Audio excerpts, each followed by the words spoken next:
10 de la mañana con 20 minutos y bueno, hoy hablando con la doctora Ileana Arriola sobre hongos, los dermatofitos que nos afectan en distintas partes del cuerpo.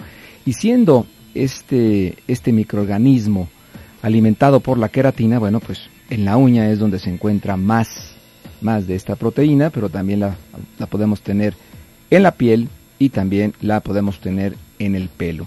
Así es que hoy hablando sobre hongos en diversas partes del cuerpo, uno de ellos conocido vulgarmente como pie de atleta.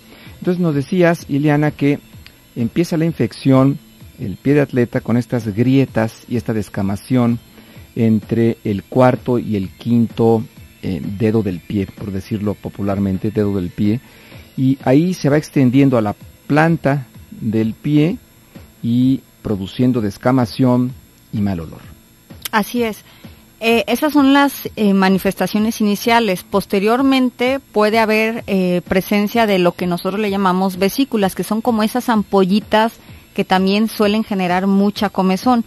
Realmente la tiña del pie o el pie de atleta se puede manifestar como la tiña que se presenta entre los dedos, la tiña que nosotros le llamamos hiperqueratósica o por mucha descamación en la planta, o la tiña que le llamamos vesiculosa, que se presenta por esas ampollitas que generalmente también pueden estar entre el dedo o en la planta del pie.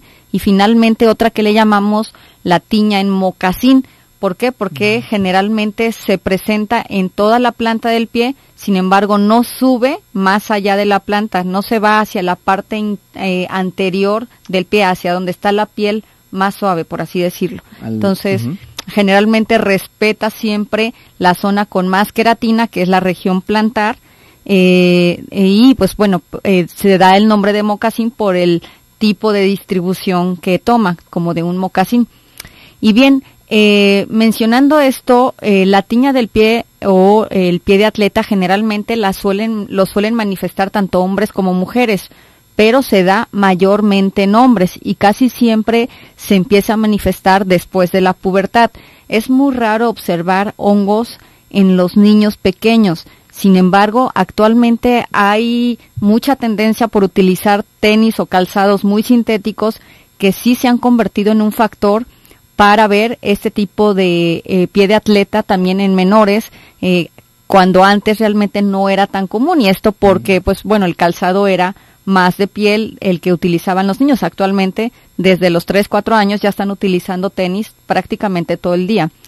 Y bien, mencionando esto, cabe señalar que una vez que la infección se da en la región plantar o en la región entre los dedos, de ahí el honguito es muy común que corra hacia las uñas. Casi siempre la infección del hongo de las uñas es porque ya tuvo el paciente o la paciente una infección en el pie. Y bien, ¿cómo se va a manifestar ya una infección en la uña del pie? Generalmente siempre aparece entre el primer ortejo o la primer uña del dedo gordo, o puede iniciarse también en la quinta lámina unguial, en el dedo chiquito. ¿Cómo se observa esto? Hay 3 manifestaciones en la uña. Generalmente empieza a notarse un cambio de coloración de la uña. Generalmente se empieza a observar más amarilla. También la uña se empieza a observar más frágil y es muy común que se desmorone la uña. Entonces la raspan y generalmente se desmorona con un simple rasponcito que uno le haga a la uñita.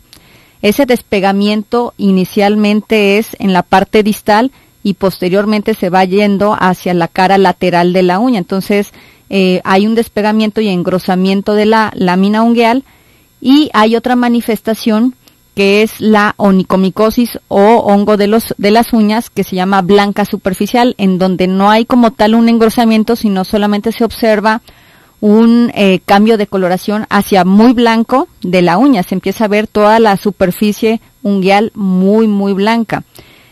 Otra manifestación es la onicomicosis proximal, que esa es muy asociada a pacientes que tienen ya algún tipo de inmunosupresión como VIH, o pacientes con cáncer, o pacientes que han estado con algún tipo de trasplante de algún órgano. Entonces, ese tipo de manifestaciones ya como tal en la uña, realmente la única manifestación es el cambio de la estructura de la lámina ungueal.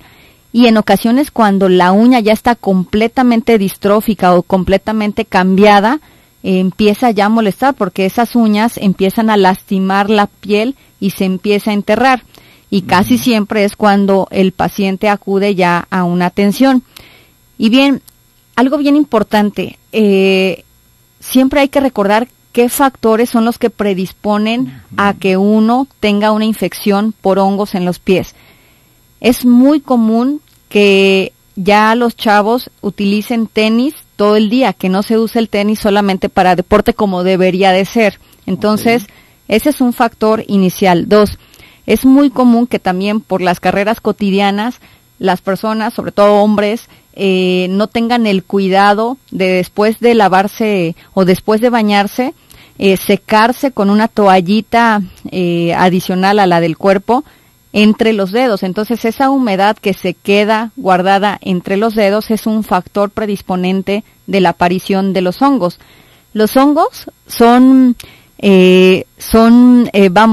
estructuras que se van a nutrir siempre de humedad y de calor. Entonces, si uno le da humedad y calor a los hongos van a llegar a nuestros pies. Entonces, pacientes que sudan mucho de los pies, pacientes que usan generalmente calzados sintéticos, pacientes que por su trabajo tienen que usar botas generalmente no de piel todo el día, son también candidatos a casi siempre tener este tipo de infección.